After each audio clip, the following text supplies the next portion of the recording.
Olá, meus queridos, aqui quem fala é Hernando Santos, sou pastor, sou professor no Instituto Sabedoria e Graça e é disso que venho falar de você agora. Tem muita gente que tem muita vontade de fazer teologia, de concluir um curso em bacharelado em teologia de 2, 3, 4 anos e etc. Mas é muito difícil. Ainda mais se tratando que você tem que ir lá no curso, disponibilidade de horário e vem as questões de valores. Eu fiz um levantamento por alto dos valores mensais de um curso livre de teologia. Fica na média aí de 500, 600, 700, 800 reais por mês que você paga durante todo o curso. O que nós fizemos? Disponibilizamos uma maneira de você fazer um curso. Eu dou essas aulas no sistema EAD, o curso está todo ele pronto, são 2 anos de disciplina, ou seja, você faz 1 ano e depois tem que fazer uma rematrícula para o próximo ano, no caso 2 anos de disciplina, com conteúdo de bacharel em teologia. Olha o valor que você paga anual no curso, são 2 anos. R$460. Eu já vi gente terminar o curso em 3 meses, 4 meses, etc. Aí você abre a matrícula para o 2º ano do curso. São 2 anos com conteúdo de bacharel em teologia. É R$460 ano, entendeu? Por ano. Gente, R$460 não equipara a parcela mensal de um curso comum livre em teologia. Um curso comum livre em teologia, a média é de 500 para mais por mês. Então você vai fazer R$460 o curso e eu estou dando a aula para você com conteúdo de bacharel em teologia com o sistema EAD. O que é sistema EAD? A gente tira tudo aquilo que é pormenores e vai direto ao ponto. Então tem aula de 1 hora, tem aula de meia hora, tem aula de 15 minutos, tem aula de 20 minutos. Ou seja, tem todas as aulas da teologia sistemática e o certificado chega na sua casa se formando no Instituto Sabedoria e Graça. O que você pode fazer agora? Você vai entrar no site sabedoriaigraca.com, sabedoriaigraca.com, e você vai se inscrever no curso, passa o seu cartão.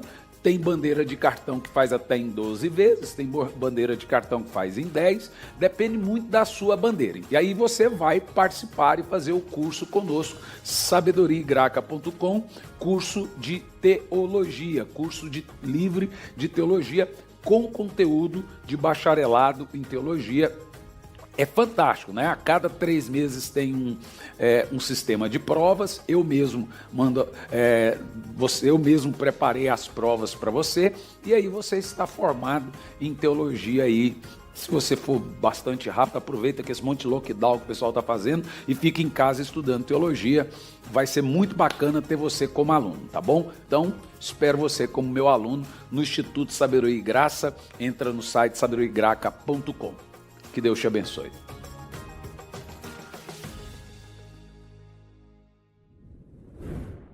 Joel, capítulo 2, nós vamos colocar na tela, ali é o meu retorno. Vamos lá.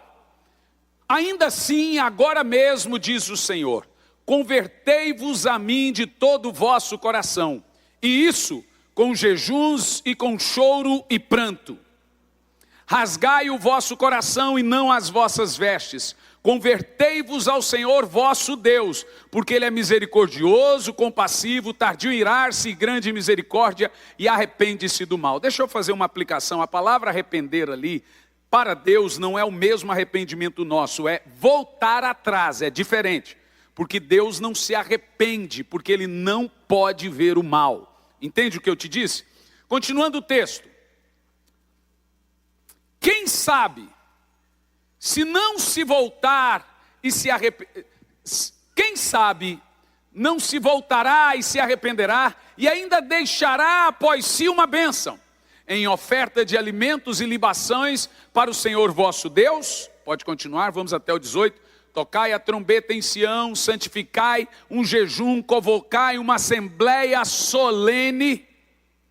Congregai o povo, santificai a congregação, ajuntai os anciões, congregai as crianças, até as que mamam, sai o noivo das encâmeras e a noiva do seu aposento. chorem os sacerdotes, ministros do Senhor, entre o alpendre e o altar e digam: poupa o teu povo ao Senhor, e não entregues a tua herança ao opróbrio, para que os gentios o dominem, porque diria entre os povos: onde está o teu Deus? Então o Senhor mostrou-se zeloso, zeloso da sua terra e compadeceu do seu povo. Espírito Santo, fale conosco, fale com a sua igreja, nos ensine, nos instrua. Senhor, eu peço um grande derramar do teu Espírito em cada coração, que eu seja como Joel, um arauto do Senhor, para trazer um grande despertamento, assim como o pastor Luciano será amanhã, que seja algo poderoso e algo novo, em nome de Jesus. Meus irmãos, cremos que Deus pode trazer sobre nós um poderoso avivamento. E cremos que nós vivemos hoje as condições necessárias para um avivamento.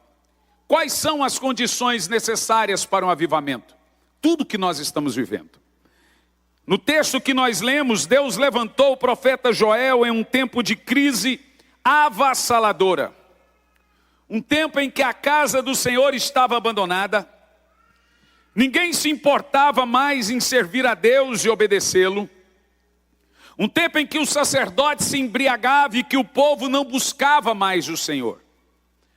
Um tempo em que a nação inteira deu as costas para Deus e passou a brindar o pecado. Nessas condições, Deus levanta o profeta Joel para clamar e chamar a nação ao arrependimento. Mas mesmo o profeta Joel, pregando durante anos, chamando a nação ao arrependimento, eles não se voltaram para Deus e continuaram duros e impenitentes. E aí, então Deus começa a conversar com o coração do homem. Preste atenção. Existem duas maneiras de Deus falar com você: aos seus ouvidos e ao seu coração.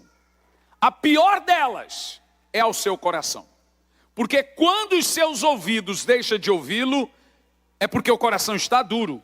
Então a maneira de Deus falar ao coração do homem é quebrando-o. É esmiuçando a penha. Joel pregou aos ouvidos do povo, mas eles continuaram duros. E quando os ouvidos não ouvem, é porque o coração está endurecido.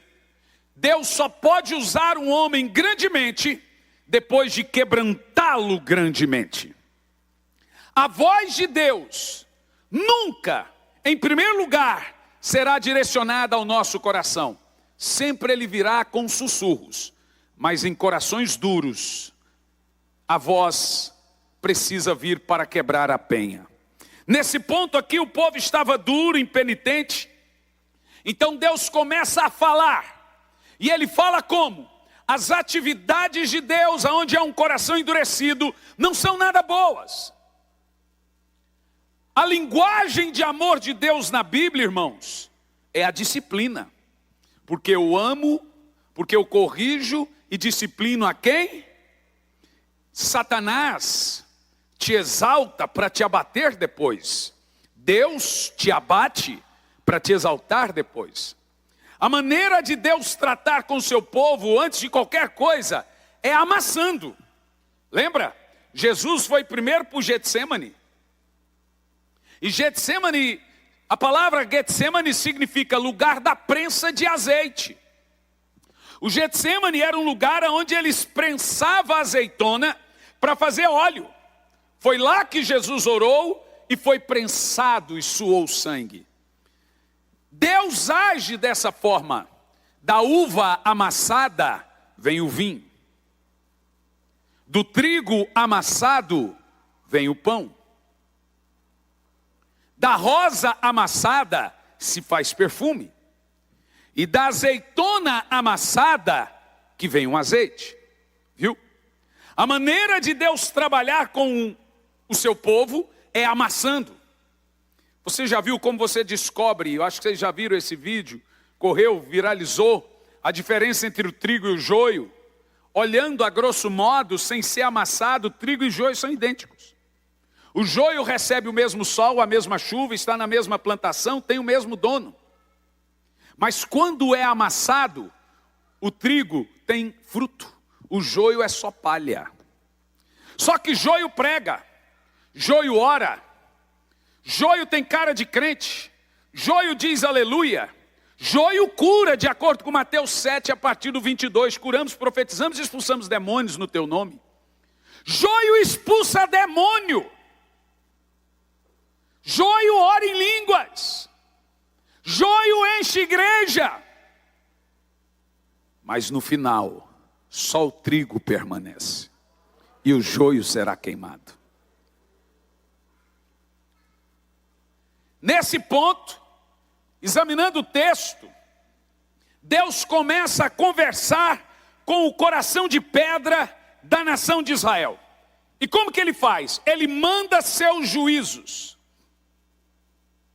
Começa desse jeito. Vieram gafanhotos em 4 bandos diferentes e acabaram com os campos, com os pastos, com as plantas e toda a colheita. Mas o povo ainda não se arrependeu. Depois dos gafanhotos sem comida, vem a fome. Mas o povo ainda continua duro. Agora com gafanhotos sem pastos, Deus manda a seca. Não tem chuva. Deus manda miséria. Mas ainda assim eles não se arrependem. Isso é normal, sempre aconteceu na história do mundo, logo vai passar, eles agiram dessa forma. Então quando o povo continua duro, o gado gemendo porque não havia comida e nem bebida, Deus manda o fogo. E lambe, o fogo destrói ainda o que restou. E o povo ainda está esperando a coisa melhorar. Agora, por último, Deus levanta o profeta Joel e alardeia nos 4 cantos para o povo, dizendo que agora Deus estava enviando uma nação para guerrear contra Israel. Uma nação impetuosa que iria acabar com o que restou. Aí o povo entra em pânico. Deus levantou uma nação contra Israel, malvada, com seus exércitos cruéis, que já estavam marchando contra Israel. Então, Joel é a voz profética de Deus para explicar, presta atenção, que esses fenômenos naturais de seca, fogo, fome, gafanhotos, pestes, como os exércitos das nações vindo contra eles, era apenas um símbolo do grande dia do Senhor, o dia da sua ira, que iria recair sobre o povo se eles não se arrependessem. Era um tempo de crise.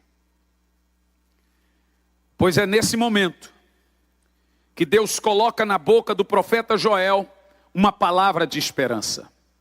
Uma nação inteira morre quando profetas são mudos e nada veem. Precisamos de pregadores para pecadores e profetas para pregadores. Precisamos, e veja bem, Deus age assim. Ele levanta profetas na última instância. Deus é Deus da última instância. E os seus profetas são seus juízes, para anunciar seus juízos. Agora, analisando a história de Joel, que todo mundo só conhece o verso 28, depois disso derramarei do meu Espírito sobre toda a carne, você tem que entender por que depois vem a promessa do derramar do Espírito Santo. Porque quando eu vou analisar na Bíblia Sagrada e também na história, eu percebo que sempre, antes de um grande avivamento, vem grandes tragédias. Grandes avivamentos são precedidos de terríveis tragédias, desde a história e até na Bíblia. Porque primeiro Deus amassa, primeiro Deus quebranta. Veja, o arado passa antes do plantio. E o arado ele fere a terra, porque ele precisa jogar a sujeira para cima. Se o avivamento vier sem estarmos preparados e quebrantado para ele, a gente vende o avivamento. Foi o que já aconteceu muitas vezes. Então Deus precisa de corações quebrantados para derramar um grande avivamento. Eu estava pregando na igreja Batista Lagoinha. Os jovens vieram a mim no final do culto e disseram: pastor, o que a gente pode fazer para viver um grande avivamento e o sobrenatural de Deus? Eu disse: vocês precisam crescer. Uai, pastor, Deus não usa criança? Falei: deixa-me te explicar. Imagina, eu tenho uma menina de 5 aninhos, a Isabela, e um menino de 18. A menininha, vamos supor que é o aniversário dela, esse mês é o aniversário dela, e eu levo ela para escolher o presente. Falo: bebê, aqui tem um brinco de ouro e aqui tem uma bonequinha da Polly. Qual você quer? Que dúvida para ela. Você acha que terá dúvida? Ela vai falar: quero uma boneca. A Polly já sumiu de moda, agora ela quer Barbie. Por quê, gente? Porque criança não discerne valor. Criança não discerne importância. Só aqueles que dobram os joelhos para orar que recebem visitas de anjos. Criança não sabe o que é importante. Criança discerne a coisa tudo errada. O maior símbolo de imaturidade de uma igreja é quando ela troca os valores. Revelações sobrenaturais nunca estarão em mentes superficiais. Coisas profundas de Deus jamais repousarão em corações rasos. Se você vai por águas rasas, você vai aonde você quer. Mas se você vai em águas profundas, é o rio que te leva. Tem gente querendo viver o sobrenatural com um cristianismo raso, com uma espiritualidade rasa. Então ele faz como uma irmã esses dias na nossa igreja, postou no Facebook: Senhor, fala comigo. Alright. Oh, esse Facebook já começa o dia satanizado. Ele já começa o dia olhando para mim dizendo: no que você está pensando? Eu olho para ele e falo: não é da sua conta. O diabo está doidinho para eu escrever um monte de coisa lá. E aí, a irmã escreveu: Senhor, fala comigo. Eu fiquei doido, irmão, fiquei pissuído. Falei: que conversa é essa? A irmã escrever no Facebook: fala comigo. Teve culto ontem. Eu me senti um lixo. Aí eu não deixei por menos, irmão, sou tumultuento. Fui no comentário e falei: serva minha. Ela falou para Deus falar com ela. E eu lá: serva minha, eu não tenho Facebook. Vai orar, assinado o Senhor. A irmã ficou endemoniada. Postou um emoji bravo assim. E eu postei um de louco embaixo.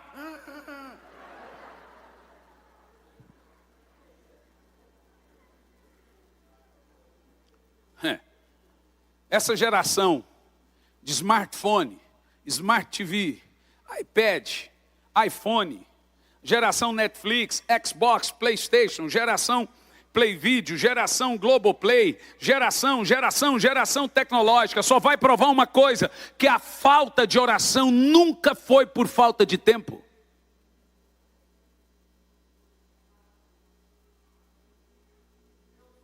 E por favor, não diga fala Deus, que ele já está falando. Fala Deus comigo.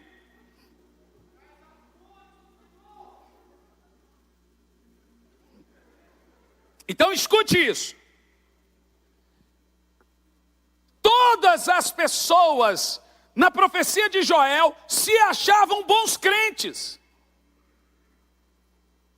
Porque para muita gente hoje, ser bom crente é não mentir, não adulterar, não torcer para o Corinthians, pronto. é não trair. Ser bom crente hoje é ser moral. Mas será que você é melhor que um judeu ortodoxo? Será que você é moralmente melhor que um budista? Se ser moral é ser um bom crente, por que o Senhor disse para a igreja de Éfeso: tenho, porém, contra ti o fato que abandonaste o primeiro amor? Deixa-me te dizer uma coisa sobre essa igreja. Essa igreja não tinha pecado moral, como outras, não tinha adúltero, como outras, não tinha o trono de Satanás, como as demais.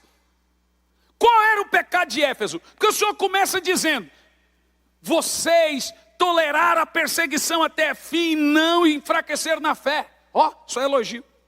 Colocaste à prova os que se diziam apóstolos, mas eram mentirosos. São perseverantes, mas eu tenho contra ti o fato de abandonar o primeiro amor. Olha a gravidade do resto do texto. Aconselho que perceba onde caístes e se arrepende. Então uma jovem chegou e disse: pastor, eu preciso de oração. Falou: pastor Luciano, se ele pregar essa mensagem, ele vai contar isso. E o pastor Luciano é mais cínico do que eu. Ele olhou assim: você precisa de oração, irmão? Preciso, pastor, porque eu estou em crise. Por quê, irmã? Porque eu perdi o primeiro amor. O Luciano olhou para ela e falou: então você não está em crise, você está em pecado. Porque olha o texto do Senhor: arrependa-te de onde caístes. Esfriamento espiritual é um pecado grave diante de Deus, porque ele descumpre o maior de todos os mandamentos, que é amar a Deus de todo o coração e toda a sua alma e toda a sua força.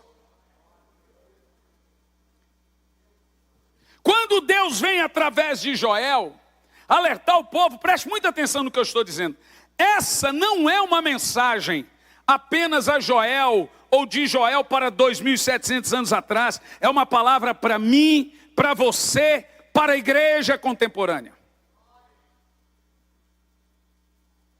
O que é avivamento? Avivamento, irmãos, biblicamente falando, é preparar o caminho do Senhor para que Ele venha.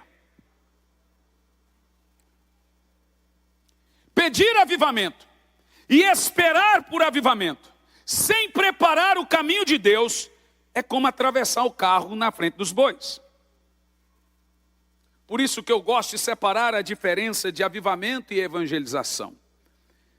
Evangelização e avivamento são distintos. Avivamento é obra de Deus na igreja. É aviva a tua obra, Senhor. É aviva a tua igreja, ó Senhor.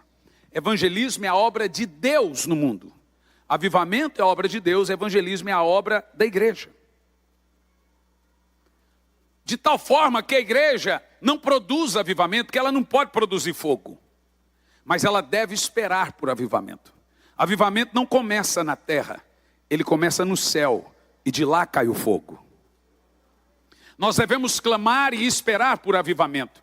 E eu gostaria de analisar com os irmãos, porque quando Joel vem, mostrando que Deus queria derramar do seu espírito, primeiro ele mostra que a nação não estava preparada para o avivamento. Então Deus primeiro tinha que purificá-los, para então depois derramar o seu espírito. E Deus começa a chamar a nação de volta para Ele. Vamos ver o que Deus está nos ensinando. Porque o clamor por avivamento passa primeiro por uma volta urgente a Deus. Qual é a natureza desse avivamento? Em primeiro lugar, vamos ver a natureza de como o povo voltou para Deus. Voltar para Deus, gente, é uma coisa muito poderosa. Confira comigo no versículo 12, por favor, de Joel 2. Em primeiro lugar, a natureza da volta deve ser uma volta a uma relação pessoal com Deus. Ele diz: agora, convertei-vos a mim. Preste muita atenção. Às vezes, muitas vezes, nós somos bons em relacionamentos. E às vezes a nossa relação com Deus, ela é apenas institucional. Significa que nós nos relacionamos com a igreja, nos relacionamos com os irmãos, nos relacionamos com os rituais, mas não nos relacionamos com Deus.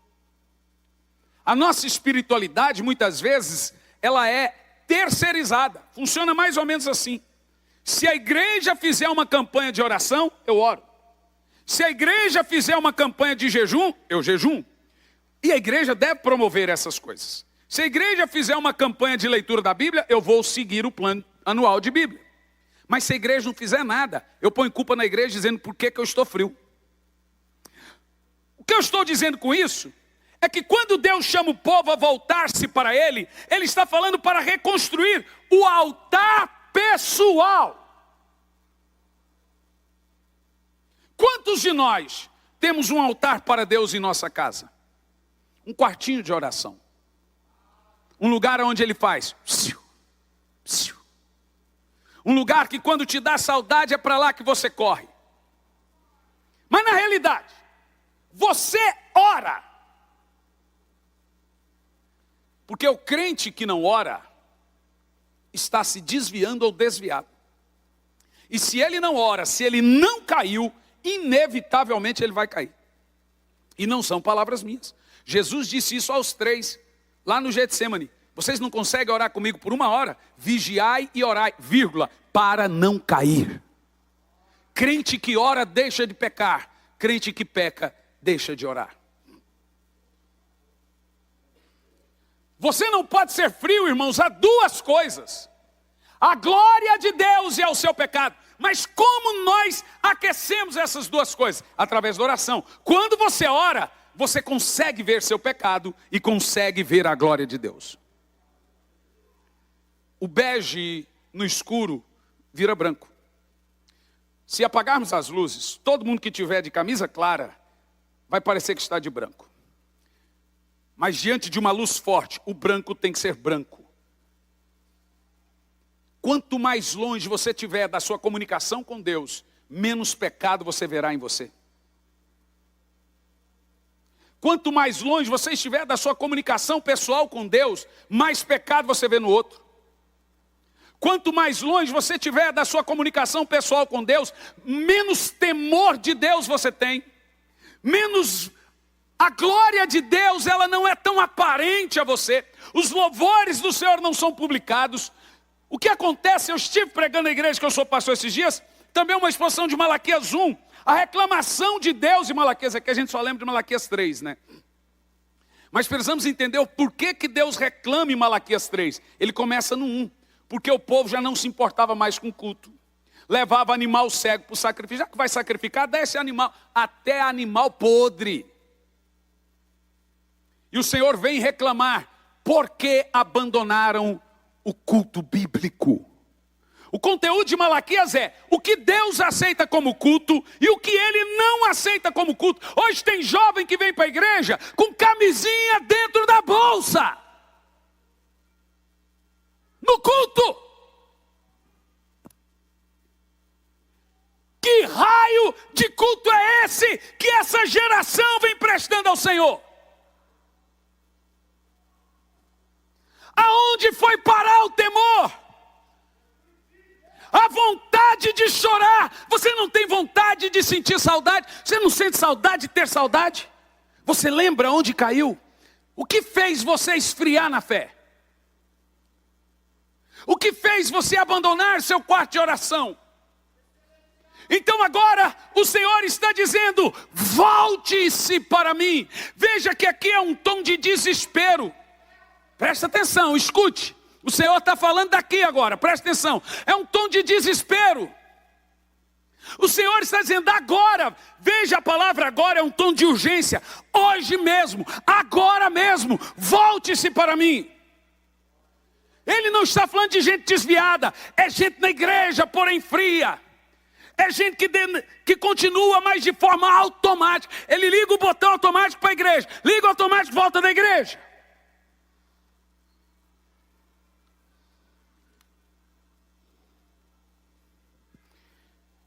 O contexto é: volte-se para uma relação pessoal com Deus. Volte-se para mim.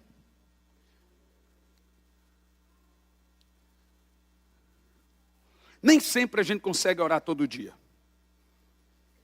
Às vezes passa despercebido. Mas tem hora que eu entro no meu quarto e me dá um senso de desespero. Sabe o que é isso? É o sentimento de terra seca, clamando por chuva.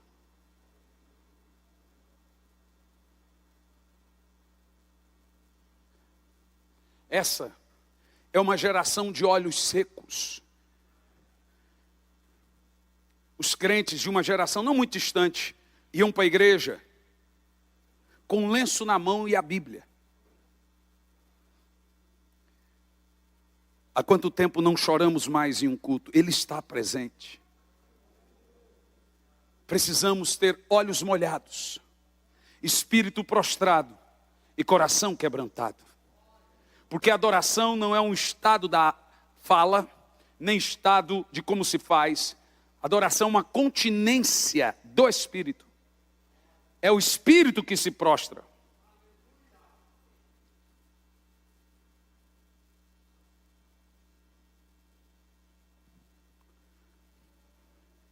Deus está clamando ao povo: voltem-se para mim.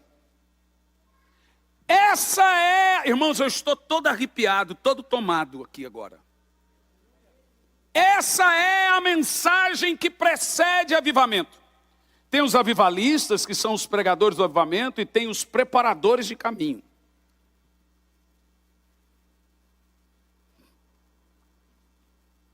E a mensagem do Senhor é: voltem-se para mim. Volte a sua vida de oração. Restabeleça a espiritualidade dentro da sua casa. Restabeleça. Passe a ser visitado por anjos. Passe a voltar a ter sonhos proféticos. Há um texto em Tiago que toda vez que eu leio esse texto eu fico cabisbaixo. Não sabeis vós que o Espírito Santo anseia por vós? Gente, isso é muito poderoso. Isso quer dizer que o Espírito Santo me quer mais do que eu o quero. Ele está me esperando. Mas se você for analisar na Bíblia, está na bênção apostólica. Se você pegar Pai, Filho e Espírito Santo, só um tem responsabilidade de comunicação. Que o amor de Deus, a graça do Senhor Jesus e a comunhão do Espírito Santo seja com todos. Vê? Deus se comunica através da comunhão do Espírito Santo. Se você não tiver comunhão do Espírito Santo, você não terá vida com Deus, direção com Deus, direcionamento de Deus, não vai ouvir voz de Deus. Deus só se comunica através da comunhão do Espírito Santo. Por isso que nós vivemos hoje uma situação terrível, muitos crentes se sentindo perdidos. Porque nós simplesmente ignoramos o Espírito Santo. Ele está ali, mas é como se não estivesse. Falamos mais com o nosso cachorro. Eu tenho uma calopsita, ela canta, dança. Nós toleramos o Espírito Santo, ignoramos ele. Qual relacionamento sobrevive sem comunicação, gente? De 0 a 10, qual é a nota que damos para a nossa relação com o Espírito Santo? O seu momento hoje, de 0 a 10 com Deus, qual é a nota que você dá?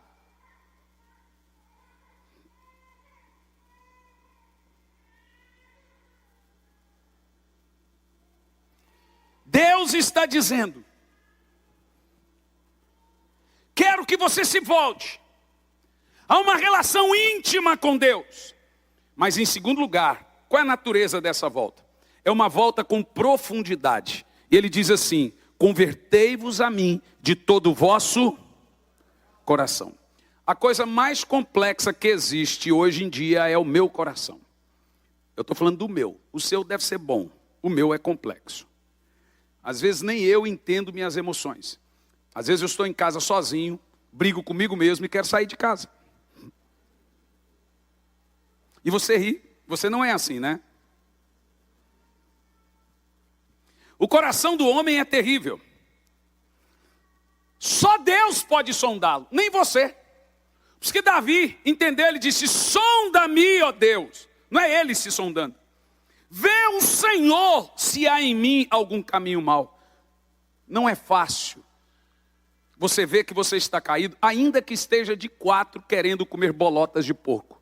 O filho pródigo só percebeu que estava caído quando ele foi diretamente para o chiqueiro.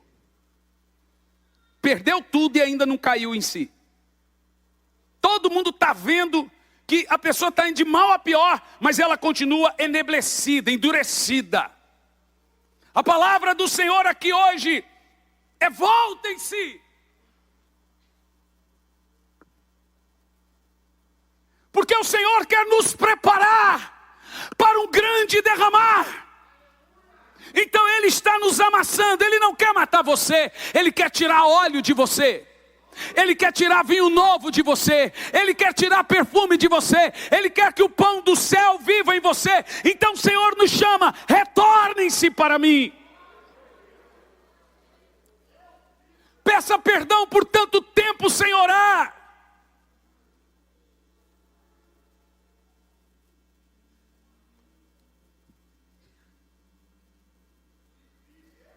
O judeu ora 3 vezes por dia. O muçulmano 5 vezes por dia.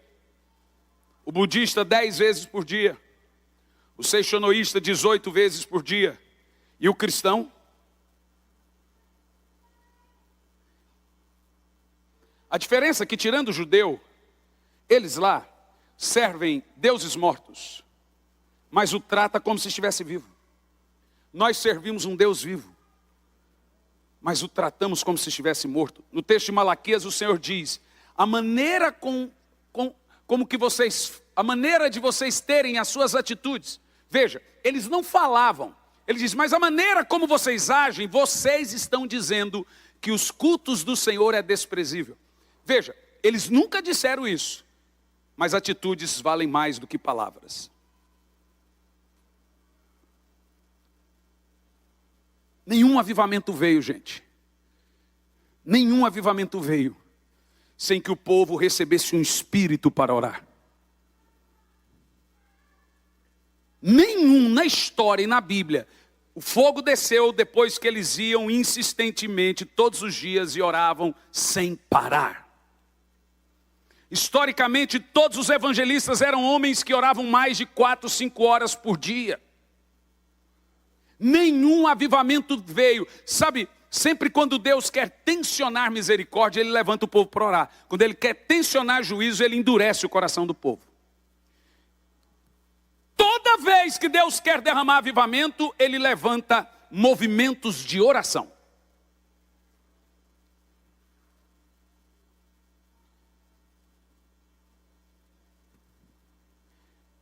O nosso problema hoje em dia é a religiosidade. E um outro nome que o Joel dá aqui para religiosidade é superficialidade. Por que o Senhor diz de todo o coração? Porque o povo não tinha deixado de ir no templo, orava lá e voltava. Mas Deus não estava satisfeito. Ele fala, não aguento mais os cultos de vocês. O que vocês estão falando me enoja, me cansa. Eles não deixaram. Mas o que acontece? Se eu vou orar, eu oro de maneira superficial. Se vou jejuar, faço mais ou menos ou entrego na primeira dorzinha de cabeça. Se é para ler ou ouvir a palavra, faço, mas não de todo o coração. No texto de Malaquias, na boca de Malaquias, o Senhor repete o que o povo dizia dos cultos. É hora de culto. Aí Deus repete. Que canseira, dizem vocês.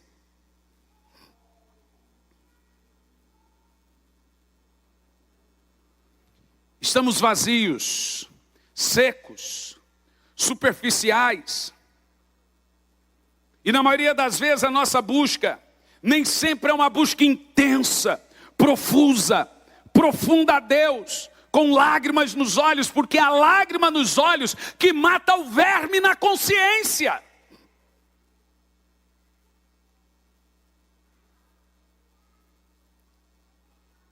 É quando você chora diante de Deus, que o verme morre, o verme do endurecimento e do pecado. Deus resiste a tudo, mas não resiste o quebrantamento. Ele não resiste um coração choroso, quebrantado. Deus quer de nós profundidade e não religiosidade. Se é para cantar, canta de verdade. Se é para orar, ora de verdade. Se é para ir para o culto, aprenda a preparar-se para o culto. Desliga a televisão um dia. Fica o dia inteiro assistindo televisão. Chega, Deus não falou comigo. A irmã disse, ai pastor, não gostei do culto hoje. Falei, não foi para você? Eu não gostei do louvor, não foi para você? Precisamos nos preparar, porque Deus, irmãos, Deus continua falando. É nós que deixamos de ouvir. Quando a gente deixa de ouvir a Deus, Ele começa a falar na natureza, nos sinais, com pandemia, com guerra e etc. Parece que estamos vivendo os dias de Joel. Isso é uma boa e uma má notícia. Má notícia, porque nós já tivemos gafanhotos, já tem a peste, tem tudo. Mas se nós nos voltarmos para o Senhor, como Ele pediu a Israel, vai cumprir o inverso da história. Verso 28. Depois desses eventos, derramarei do meu Espírito. Então escute bem. Sabe o que me assusta? É que em Isaías 44, Deus diz que vai derramar água sobre os sedentos. Se eu não estou sedento, o Espírito nunca virá sobre mim. Sabe o que é interessante? É somente sobre os famintos que vem o mais de Deus. Nunca sobre os superficiais, acomodados ou rasos. Você já sentiu sede alguma vez? A sede, gente, ela é diferente da fome. A fome, você está sentindo fome? 2, 3 dias depois ela começa a comer as reservas. Ela começa comendo a gordura. Quando não tem mais gordura, ela come os músculos. Se chamam aí de massa magra. Eu sei porque eu perdi 16 quilos no Covid e não queria perder mais. Já tinha perdido tudo que tinha que perder. Mas quando peguei essa coisa aí, foi 16 quilos em 21 dias. Subi na balança, me deu um desespero.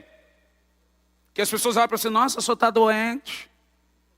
Então eu não queria perder mais. E aí eu perdi músculo, eu não tinha força para levantar o braço. Então o médico me proibiu de fazer qualquer coisa que seja aeróbico.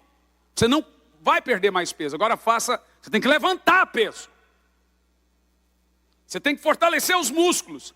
Porque a fome é o seguinte, depois de um tempo, você deixa de sentir. Porque ela já está comendo as reservas, a sua celulite. Já está comendo a sua pochetinha, o pânceps. Agora a sede não.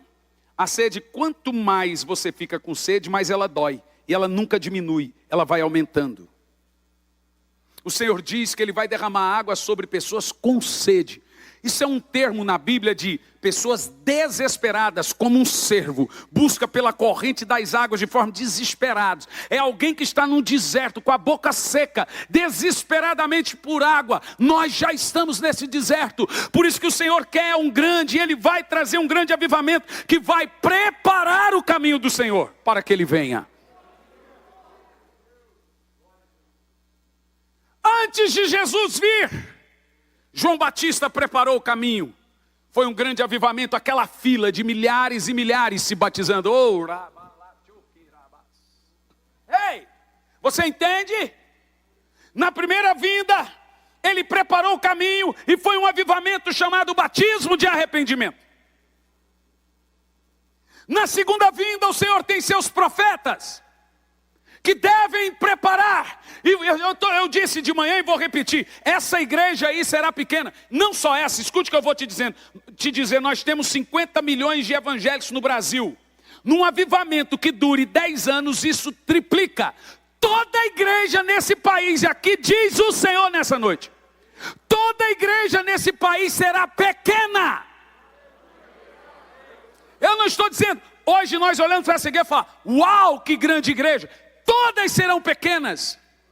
Como no país de Gales, os pastores pararam de brigar por membro, porque todas faziam fila.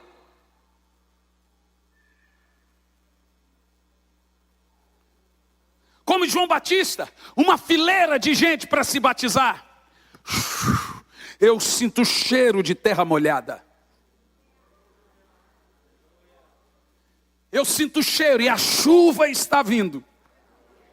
Um grande despertamento espiritual está vindo. O fogo vai descer. Há uma nuvem pousando, há algo vindo. Deixe-me te contar uma história. Irmão do teclado, vem aqui para parecer que está terminando. Billy Graham estava numa cruzada no Rio de Janeiro. Isso tem no YouTube. E ele começou a orar por todas as bandeiras do mundo. Ele está orando.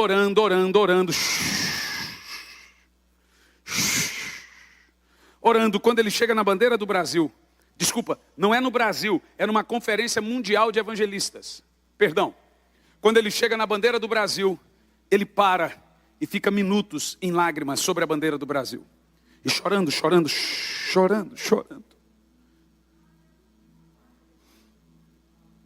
Então ele para e diz: sobre essa nação virá o último avivamento.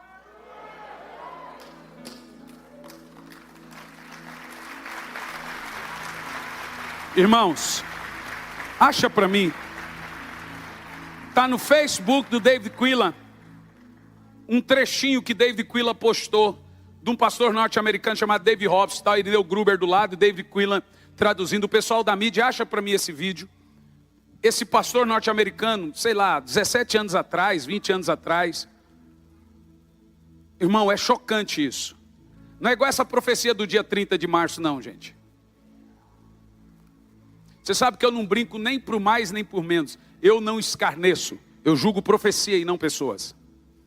A gente debate ideias, não gente. E aí, eles vão achar o vídeo. Dave Robson, 17 anos atrás, ele disse: uma doença chamada SARS vai vir sobre o Brasil. Quem viu esse vídeo? E ela vai devastar.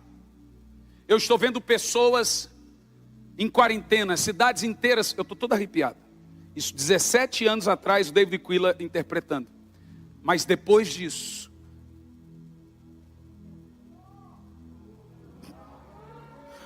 Senhor, quebranta o seu povo. Quebra-nos, Senhor.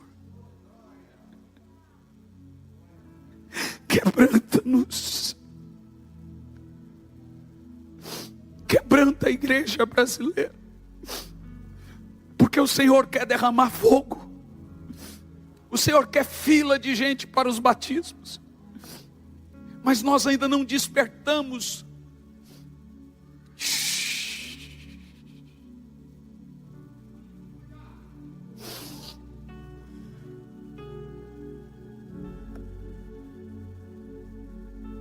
Ele quer despejar algo à nossa nação. Ainda não viveu um grande avivamento como outras nações. Mas o brasileiro é diferente das outras. Ele é mais passional, tanto por pecado como não. Ele desiste facilmente das coisas, ele aceita facilmente as coisas. Nos Estados Unidos, quando começou a fechar tudo, várias vezes eles foram para a rua tacar fogo em tudo. O brasileiro, ele aceita perder direito, então ele não sabe brigar pelas coisas. Nem pelo bem e nem pelo mal. E talvez o avivamento ainda não veio, porque nós começamos bem no espírito e sempre vamos pendendo para a carne. Vamos esfriando, vamos nos tornando religiosos. Sabe qual é a minha tristeza nesse período? Não é porque o povo fica online. É porque eles gostaram de ficar online. Isso é uma contingência, não uma regra. O povo gostou, acostumou. Eu esperava que não gostasse. Não.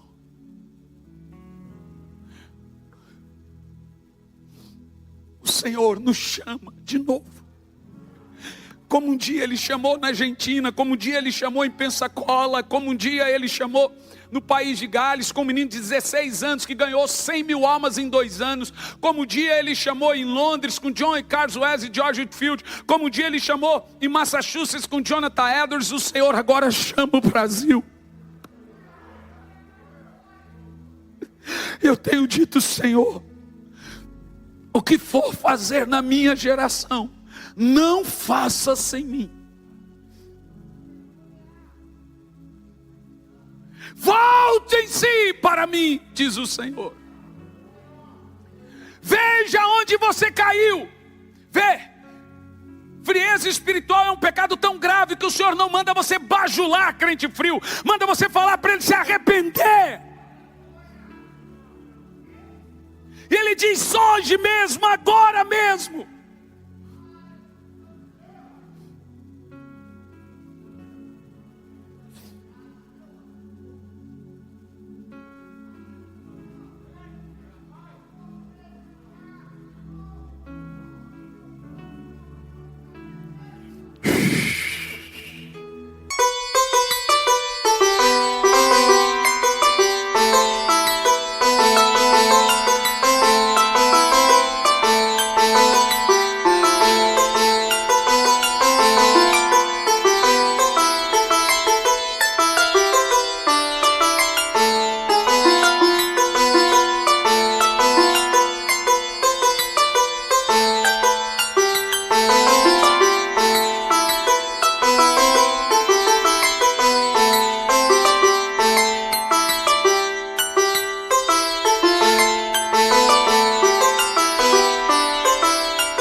Eu ouço o trovejar da sua voz. Um grande despertamento, avivamento, pastor Gilmar. O Senhor está nos preparando para algo grande. Tem gente que te chamou de louco. Para que uma igreja desse tamanho? Todas as igrejas, por maiores que sejam, serão pequenas. Isso já aconteceu na América, já aconteceu na Europa. Escute o que eu estou dizendo. Antes do Senhor vir, Ele escolheu uma nação promíscua, de gente mau caráter, cheio de jeitinho brasileiro, que a maioria não consegue respeitar nada, que se tomba um caminhão na BR, ele saqueia o caminhão. Uma nação de corruptos, porque os políticos que estão lá são frutos e crias nossas. Deus escolheu esse povo, porque aonde abundou o pecado, superabundou a graça. Dessa nação vai se estender um fogo, um último e poderoso avivamento. Ele vem, esse avivamento vem. Shenamaratstorokoste makare kash, rende kastoro makash.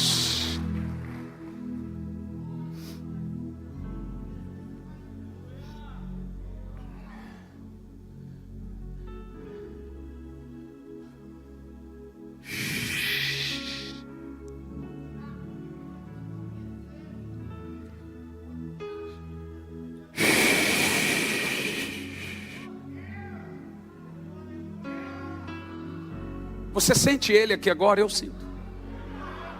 A gente começa a perder o controle da coisa. Os irmãos. Tenha em você agora um senso de desespero. Porque eu estou com esse senso. Porque Ele está aqui. Ramatono kunde kandar kasturu kukitana matrukas.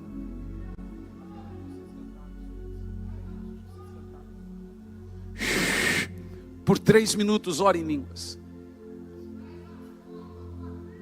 Deixe-me te dizer uma coisa aqui. Avivamento vem, gente.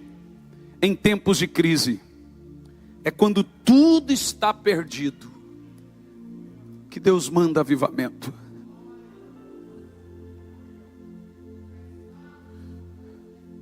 Tem gente aí que está precisando chorar, por tudo que vive, por tudo que está ouvindo, por tudo que está vendo. Deixa Ele tirar de dentro de você agora esse senso de olhos molhados.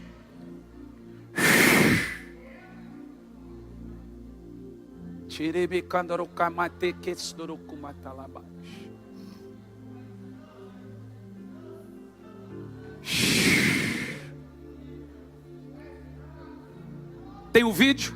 Gente, vamos aproveitar agora esse vídeo. Presta atenção, o vídeo é antigo, o áudio é ruim. Então você tem que ficar em silêncio total para ver esse vídeo, e é nisso que creio. Pode pôr aí. Esse pastor é o Dave Robson.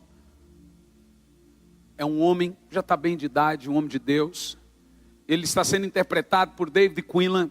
E quem está ali aporando ele ali é o pastor Irineu Grubert. When SARS comes here, quando a doença do SARS vier até aqui, don't be afraid of it. não temam.